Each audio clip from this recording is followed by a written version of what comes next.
Hello, welcome back to my channel serial. তো আজকে Sunday special একটা ছোট্ট ব্লগ তোমাদের সাথে শেয়ার করতে চলি। সবার ফার্স্টে আমি ফ্রেশ হয়ে নিয়েছি, এবার আমি চা খাবো। তো চা খেতে খেতে আমি কিছু পাখি পুষি না, অ্যাকচুয়ালি শালিক পাখি বেশ কিছু আছে, আমি ওদের খাবার দিই, ওরা খাবার খেতে আসে। চলো তোমাদের সাথে সেটা একটা শেয়ার করি। এই যে একটা পাখি,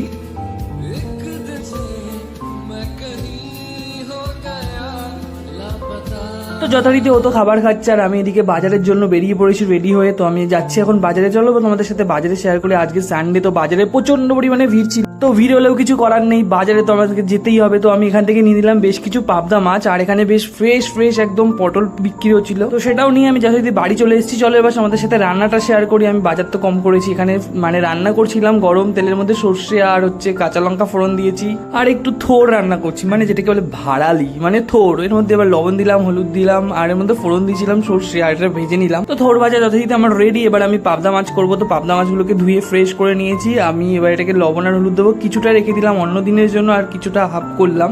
তো এর মধ্যে লবণ হলুদ দিয়ে একটু ভালো করে মাখিয়ে টাকিয়ে নিয়ে তারপরে আমি এটাকে ভেজে নেবো। আর পাবদা মাছ ভাজার সময় যেটা হয় সেটাতে তো আমি ভীষণ ভয় পাই। তো মাছ ভাজতে ভাজতে 1 কিলোমিটার দূরে চলে যায়। হচ্ছে একটা মাছ যেটা আমার খেতে খুব ফেভারিট, খুবই ভালো লাগে, কিন্তু আমার ভাজতে গেলে বিশাল ভয় করে। বিকজ এই মাছটা প্রত্যেকটা মানুষের যারা রান্না করে তাদের সবারই ভয় লাগারই স্বাভাবিক। বিকজ এই মাছটা প্রচণ্ড পরিমাণে ফাটে, মানে তেলে দেওয়ার সাথে সাথে বাস্ট হয়। তো সেক্ষেত্রে এই মাছটা সবারই ভয় পাওয়া স্বাভাবিক। তো আমার ভীষণ ভয় লাগে, কিন্তু খেতে খুব ভালো লাগে।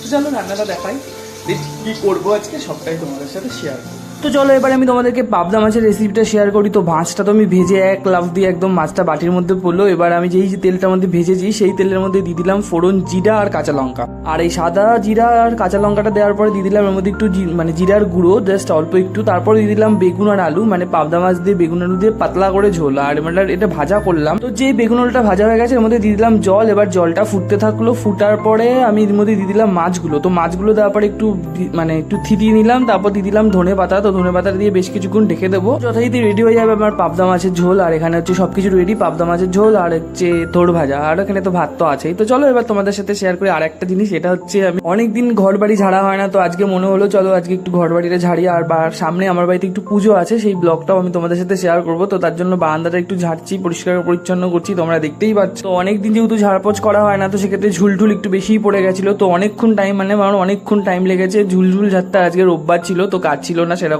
কিছু, যেহেতু কোথাও যাওয়ারও কোনো প্ল্যান ছিল না, তার জন্যই ঘরটা আমি ঝাড়ছিলাম মানে খুব সুন্দর করে। তো চলো এবার আমি এটা রেস্ট করবো, বিকজ অনেক কষ্ট হয়ে গেছে। তো এবার আমি একটু রেস্ট করতে বসলাম বারান্দায়। তারপর আমি স্নান করতে যাবো, স্নান করে এসে আবার একটু কিছু শেয়ার করবো। তো আমি তো এখন মোটামুটি রেস্ট করছিলাম, একটু ভিডিও বানাচ্ছিলাম, এভাবেই কি করবো আর। তো চলো এবার স্নান করে আমি ফ্রেশ হয়ে এসেছি। এবার আমি স্নান করে এবার আমি খেতে বসবো। আর এত গরম পড়েছে না, মানে তো ফাইনালি আমি ভাত তো খাচ্ছি। তো এখন আমি থোড় দিয়ে খাচ্ছি। তো থোড় দিয়ে খাওয়ার পরে খাবো পাবদা মাছ দিয়ে। তো আশা করি তোমাদের ভিডিওটা ভালো লাগবে। তো ভালো লাগলে please like, share, subscribe, follow বাটনটা প্রেস করে দাও। আর ব্লগটা আমি এখানে এড করবো। হচ্ছে পাবদা মাছটা আমার ফেভারিট